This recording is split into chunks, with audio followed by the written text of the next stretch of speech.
का स्वागत है। तो देवी और सज्जनों, अगली वीडियो पे अपना ध्यान लगाएं ताकि आपको याद हो जाए। करंट अफेयर्स पढ़ते समय आपको मस्तिष्क से एकदम प्रसन्न रहना है। तो कैसा लगा मेरा मजाक? अब आगे चलते हैं। ये है preliminary artery hypertension. Preliminary artery hypertension होती क्या है, आज इसके बारे में हम लोग बात करें। तो आइए इसका वीडियो प्रारंभ करते हैं।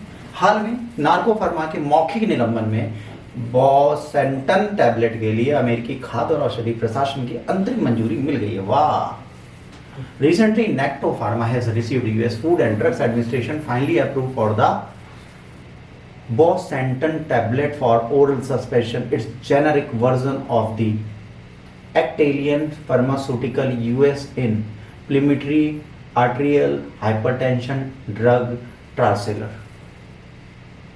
कितना मस्त वर्ड है, बस सुनिए, रटिए नहीं। ठीक, अब आगे बढ़ते हैं। डिजीज कौन सी? देखिए, सबसे बड़ी डिजीज होती है जो हमें तकलीफ देती है, और जो हमें रोग तकलीफ देता है वो तकलीफ देता है। फिर भाई रोग है, रोग का काम ही तकलीफ देना। दुनिया में एक बीमारी है, दोनों तकलीफ ही देती है। अपने तो अपने होते हैं, वो गाना इसीलिए है कि अपनों को कुछ कहा नहीं जा सकता। एक विशेष प्रकार की फुसफुसिए उच्च रक्तचाप है जो तब होता है जब आपके फेफड़ों में छोटी धमनियां मोटी और सक्रिय हो जाती है। एक तो छोटी, ऊपर से मोटी और सक्रिय, बहुत बड़ा चैलेंज नहीं हो गया है। पहले से छोटी थी, फिर मोटी भी हो गई और सक्रिय भी हो गई, अब तो खून निकलेगा कहां से? एक चीज तो इनके फेवर में होती है, कुछ नहीं है, आपके फेफड़ों में रक्त प्रवाह अवरुद्ध हो जाता है और फेफड़ों का रक्तचाप बढ़ जाता है, और आपके हृदय में उन संकुचन धमनियों में रक्त पंप करने के लिए अधिक मेहनत करनी पड़ती है। फिर वो ज्यादा प्रेशर मारती है, जैसे ऐसे दब रही थी, अब ऐसे दबेगी, खूब प्रेशर देगी ताकि धमनियों में खून पहुंचे, वरना फेफड़ा काम नहीं करेगा तो हम कैसे काम करेंगे? एक दूसरे से जुड़ा है ना हमारा। अगर किडनी काम नहीं करेगी तो खून कैसे प्यूरिफाई होगा? लीवर काम नहीं करेगा तो हमारी बॉडी कैसे चलेगी? प्रोटीन कैसे मिले? पेट काम नहीं करेगा, हम खाएंगे कैसे? आते काम नहीं करेंगे, खाना डाइजेस्ट कैसे होगा?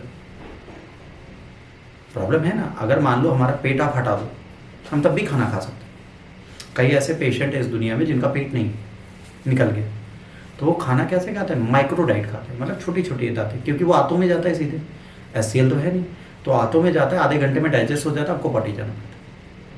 अब जितना खाओगे विदिन 30 मिनट्स आपको वॉशरूम जाना पड़ेगा। तो मतलब ऐसा व्यक्ति अगर प्लेन में बैठ रहा है तो उसके लिए दिक्कत है, वो परेशान है। वो मील लेते हैं, मिनी मील्स लेते हैं, छोटे छोटे मील्स लेते हैं। हमारा पेट है, नरक सीधा भर लेते हैं, फिर पेट में आ जाता है, पेट लोड उठाता है, फिर उसमें पानी गुप्चा सब बनता है, फिर वो आंतों में जाता है। वो सारे कॉन्सेप्ट यहाँ से खत्म हो जाते हैं। ठीक, तो ऐसे बॉडी में कई चीज़ें एक दूसरे से एसोसिएटेड है, वो पता लगे। जैसे एक अभी वीडियो आपने सुना होगा, एक महिला पकड़ी गई थी, बड़ा अच्छा नाम था, निशा या विशा। वो क्या करती थी, लड़कों को अपने प्रेम जाल में फंसाती थी, उन्हें हिजड़ा बना देती थी। मतलब उसने तकरीबन 27 लड़कों के, ठीक है, जिंदगी बर्बाद कर दी थी। तो सोचिए ऐसे भी कांड लोग करते खुन्नस में, क्या करोगे? बेहोश कर देती है, प्यार मोहब्बत में खत्म जिंदगी उसकी।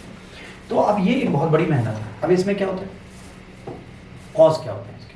अज्ञात है, कारण हमें नहीं पता क्यों होता है। ऐसा माना जाता है PAH तब होता है जब फेफड़ों की रक्त वाहिकाओं में कोशिकाओं को चोट लगती है, जैसे परिणाम स्वरूप समय के साथ रक्त वाहिका रोग हो जाते हैं। जन्मजात हृदय रोग, यकृत, HIV, संयोजक ऊतक, है ना, स्क्लेरोडर्मा, ल्यूपस, कई स्थितियां हैं जो इसके कारण होता है।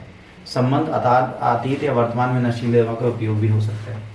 ठीक है, अब ये जो बीमारी होती है, नीली उंगलियां, होठ, सीने में दर्द, चक्कर आना, बेहोशी, थकान, सांस लेने में तकलीफ के साथ और बदतर हो जाती है। अब भाई ये बीमारी है तो आपके होठ नीले हो सकते हैं, आपकी धमनियां नीली हो सकती हैं, आपको चक्कर आ सकता है, आपकी नींद खुल सकती है, आप जाग सकते हैं, आप ध्यान से सुन सकते हैं। तो यहाँ पे बीमारियाँ जो होती हैं, ये उच्च रक्तचाप की चीज़ें आपके सामने रखती है। तो इसमें आपके सीने में दर्द होता है। एक गाना नहीं है, मेरे सीने में दर्द, तो इसी बीमारी को रिप्रेजेंट करता होगा। ठीक, चक्कर और बेहोशी आती है तो ये बीमारी रिप्रेजेंट होती है। सांस लेने में तकलीफ, ये सारी बीमारियां प्रॉब्लम देती है। इसमें उपचार के कई सारे विकल्प हैं, है ना, दवाइयाँ सब हैं, बट इसका वास्तविक इलाज क्या होगा ये नहीं पता। जैसे आपको बताएं, एक जुकाम हो, एक बुखार, आपने सुना होगा, बहुत कॉमन डिजीज है ना। रियल में इसकी दवाई कोई नहीं है। आपको ये पता है, we have no medicine for cold, flu and fever. आपको डॉक्टर क्या देता है पता है? एक पैरासीटामॉल, एक गैस की दवा, एक एंटीबायोटिक और एक एंटी एलर्जी, 4 टैबलेट एवरेज देता है। और अगर दर्द है तो एक पेन किलर, 5 टैबलेट या 4 टैबलेट या 3 टैबलेट का कॉम्बिनेशन ही देता है ना। अगर किसी बीमारी की एक सटीक दवा है तो एक ही दवा देगा ना। जैसे टीवी की एक सटीक दवा है, एक ड्रग पकड़ाता है, भैया खा लो। जिन दवाइयों का हम सेवन करते हैं रेगुलर बीमारियों में, वो ब्लाइंड शॉट होता है डॉक्टर 5 गोलियां क्यों लगता है? अगर ये असर नहीं करेगी, ये करेगी, ये नहीं करेगी, ये करेगी, ये नहीं करेगी, ये करेगी, ये नहीं करेगी, चारों तो ये बचा लेंगे, बस। वो इलाज के लिए नहीं देता है। फिर कहता है 5 दिन बाद आना देखेंगे, क्योंकि उसे पता हो सकता है ब्लाइंड शॉट में मर जाए ससुर, अगली बार दवा बंद देंगे। तो हमारे यहाँ मैक्सिमम डिजीजेस का कोई दवाई नहीं है बच्चों। ये हमें लगता है हमारे पास मैक्सिमम डिजीज की दवाई है, वी हैव नो मेडिकेशंस। कहा जाता है हमारी दुनिया में सिर्फ 60 या 70 ऐसी बीमारियां हैं जिनका सटीक इलाज अवेलेबल है, बाकी सब तुक्का है। एलोपैथी इज ऑल तुक्का। आपका पेट खराब है, आपको जिंदगी भर एक ही दवा देंगे, नॉर्फ्लॉक्स टीजेड, उसको छोड़ के कोई दवाई नहीं है पूरी मार्केट में। किसी मेडिकल स्टोर में, मेडिकल स्टोर भी बदल के देखे, वही ऑरेंज कलर की गोली दे देते हैं जब पेट खराब है। पहले आती थी क्या, इंट्रोकोनाल,